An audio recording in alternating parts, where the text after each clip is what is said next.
Fala, filhotes, estão vivos? No vídeo agora nós vamos falar um pouquinho sobre interpretação de poemas, sobre orientação e sugestão ao professor na atividade 2, lembrete, orientações, observações gerais sobre a proposta de trabalho 3, literatura e cinema e filosofar. Vamos lá? Professor, convém situar para os alunos quem foi Antero Quental. Desse modo, informe que nasceu em Açores em 1842, tendo cursado Direito em Coimbra, onde se destacou como líder estudantil. Foi considerado um líder espiritual da geração de 1870 e evolucionário de personalidade complexa. Cometeu suicídio em 1891.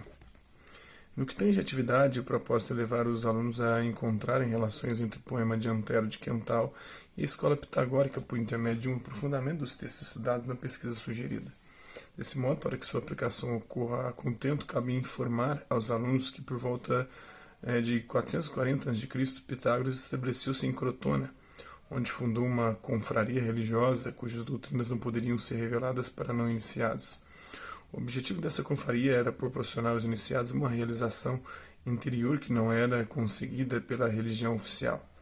Apolo de Delfos, o espírito racional, era o deus para os pitagóricos e não Orfeu ou Dionísio, o espírito trágico, caótico, ou seja, pelo conhecimento e teoria buscava-se a purificação da alma, que se livraria assim da transmigração, das reencarnações.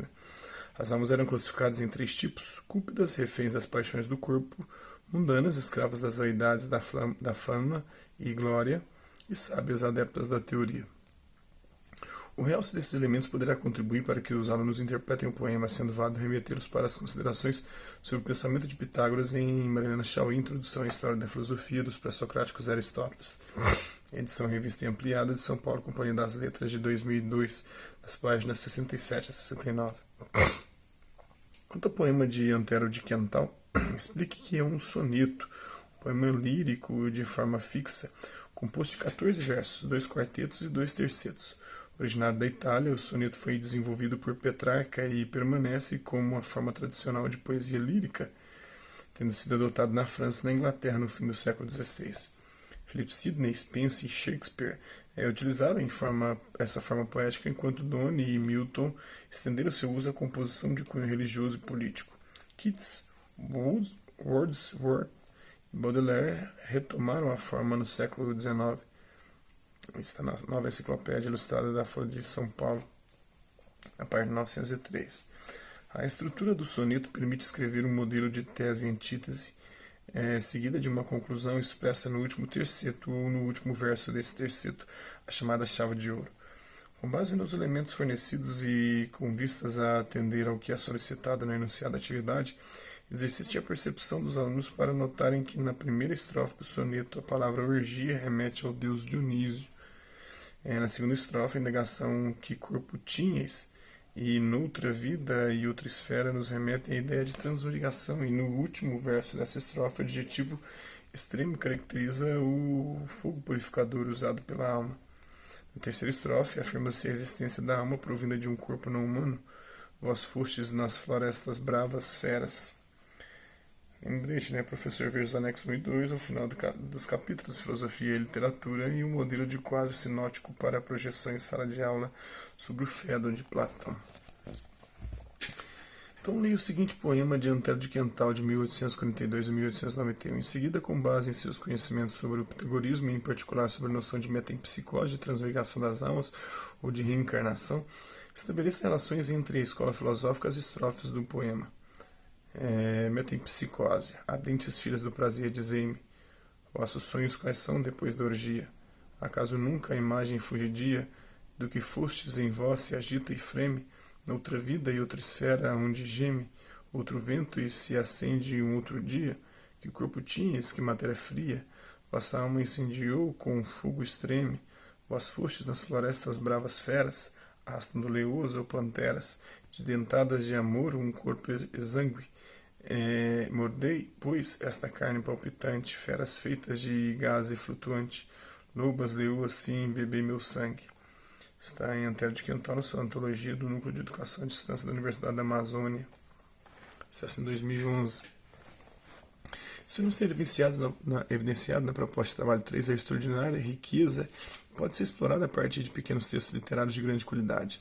A leitura do capítulo Baleia abre, na realidade, inúmeras vias de investigação, entre as quais escolhemos apenas uma. Certamente uma das razões dessa riqueza está no modo sensível e expressivo que o autor encontrou para focalizar o tema universal da morte. Todo o sofrimento, a perplexidade, a impotência, a vontade de superação, a esperança e até mesmo a serenidade que o ser humano pode experimentar diante dessa experiência radical encontram acolhida no texto de Graciliano Ramos.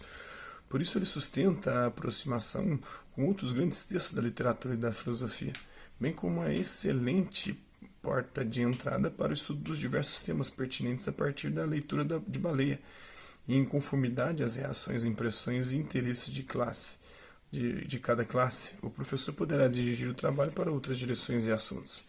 Para deixar apenas uma sugestão, talvez seja o caso de realizar um trabalho didático mais amplo sobre a ideia de vida após a morte. Caberia então aos alunos pesquisar diferentes concepções desenvolvidas acerca da questão da sobrevivência da alma, devendo o professor endereçá-los, por exemplo, à tradição Advaita da Índia, a uma das correntes clássicas do budismo, ao pitagorismo e suas influências, aos atomistas e epicuristas, ao pensamento dos teólogos cristãos, aos materialistas contemporâneos, às ideias kardecistas, e seria importante não esquecer ideias tradicionais da cultura Bantu e Nagu e de algumas tribos autóctones de nossa terra. Um outro aspecto pedagógico merece ser sublinhado. As orientações curriculares nacionais, após firmarem posição sobre a centralidade dos conteúdos especificamente filosóficos, totalmente da história da filosofia, abrem espaço para uma grande flexibilidade na organização do programa de filosofia no ensino médio.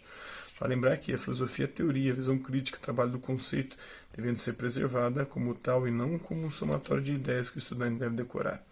Desse modo, cabe ensinar a filosofia acompanhando ou pelo menos respeitando o movimento do pensar à luz de grandes obras, independentemente do autor ou da teoria escolhida. Acompanhar o movimento do pensar à luz de grandes obras é exatamente o que almejamos realizar nessas propostas. Insistimos em respeitar um desdobramento orgânico de ideias presentes na tradição filosófica e, ao mesmo tempo, o movimento da curiosidade, das motivações internas e dos interesses mais profundos dos alunos, orientando-os sempre para uma reflexão e elaboração conceitual consistente que nada tem a ver com rápidas conversas sobre dezenas de assuntos fragmentados. Professor, indicamos a seguir duas obras literárias estrangeiras que foram traduzidas para a linguagem cinematográfica, o Fahrenheit 451 e Abril Despedaçado. Trabalhadas em sala de aula mostrando como essas diferentes linguagens, a literatura e o cinema podem enriquecer uma outra é algo estimulante e ao mesmo tempo didático. Ressaltamos a interessante tradução que o diretor Walter Salles fez da obra de Ismail Kadaré, adaptando o tema da vendetta, explorado no livro Abril Despedaçado, em ambiente geográfico oposto, montanhas geladas da Albânia, ao que o Salles trata no filme Sertão Árido do Nordeste brasileiro. Não prezo a velocidade das tartarugas mais que a dos mísseis, segundo o Manuel de Barros, apanhador de desperdícios, memórias inventadas na infância, né? É muito massa isso, eu busco fazer a mesma coisa na minha atividade poética, né? E também literária. É bom encontrar outras pessoas que fazem o mesmo, né? Se inspiram em outras obras e a partir daquela ali compõe a sua, situando, né, a sua literatura, a sua poesia.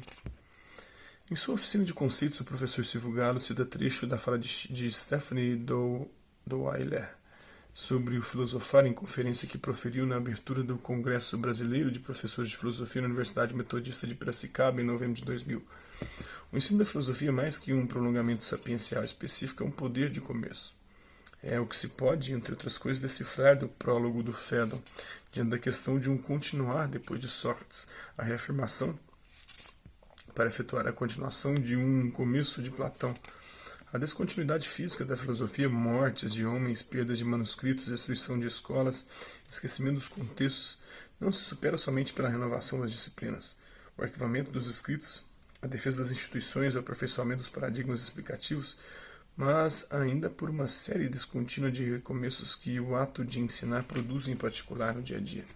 Do Allier, 2003, página 28, está para além da explicação o professor e o aprendizado ativo da filosofia, segundo Silvio Galo, né? Em Filosofia, Formação Docente e Cidadania, coleção Filosofia e Ensino.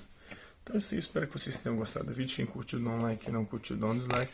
Quem se interessar pelo conteúdo do canal, é só se inscrever, ativar o sininho e aguardar os próximos vídeos e as próximas notificações. Deixe também seus comentários dizendo o que você tem achado dos vídeos e sugestões de temas e assuntos para serem abordados em vídeos posteriores.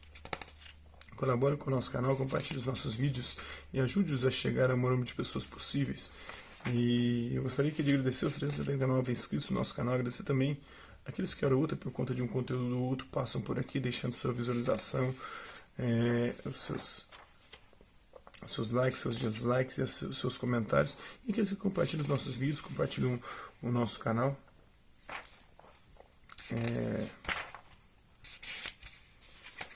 Seja aqui nessa plataforma, no YouTube e outras redes sociais. Mas é isso aí. Hasta la vista, vivos, e até a próxima.